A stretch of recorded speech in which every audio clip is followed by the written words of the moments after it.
তো ফ্রেন্ডস, আমরা নলছিরা ঘাটে এসে শরীফ ভাইকে পেয়ে গেলাম। তো আজকে আমাদের বিকেলটা নলছিরা ঘাটে কাটাইতেছি আমরা। হ্যালো গাইস, আজকে আমরা যাচ্ছি হাতিয়া নলছিরা ঘাটে। কি রয়েছে রাজীব, চলে যাব বাইক দিয়ে। সো গাইস, এই মুহূর্তে নলছিরা ঘাটে চলে আসলাম। রাজীব,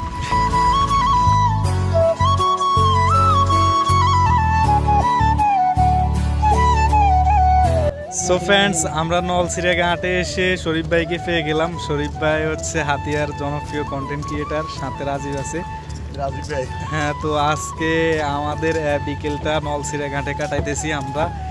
এখানকার যে দৃশ্য, যে ভিউ খুবই সুন্দর।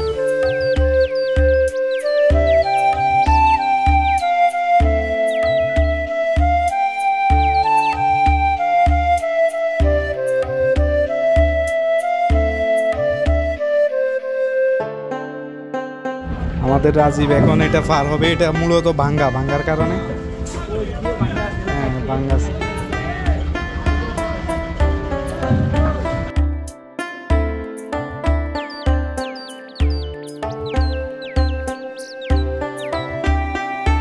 এটা হচ্ছে নলছিরা ঘাট। তো নলছিরা ঘাট থেকে এখন যে কোনো সময় স্পিড বোট এবং ট্রলার ছেড়ে দেয়। সো মোটামুটি নলছিরা ঘাটের এই পরিবেশটা বিকেলবেলা আমার কাছে খুবই ভালো লাগে, কারণ এখানকার পরিবেশ, মেঘ, বৃষ্টি হয়েছে দুপুরের দিকে, মেঘ এবং ওয়েদার সব কিছু মিলিয়ে আমার কাছে একদম ফ্রেশনেস লাগে।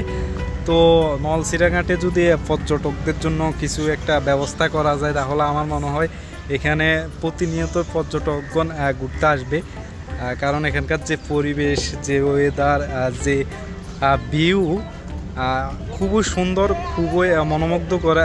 নদী এবং নদীর পাশে মেঘ খুবই সুন্দর লাগে, কারণ নলছিরা ঘাটের পরিবেশ খুবই সুন্দর।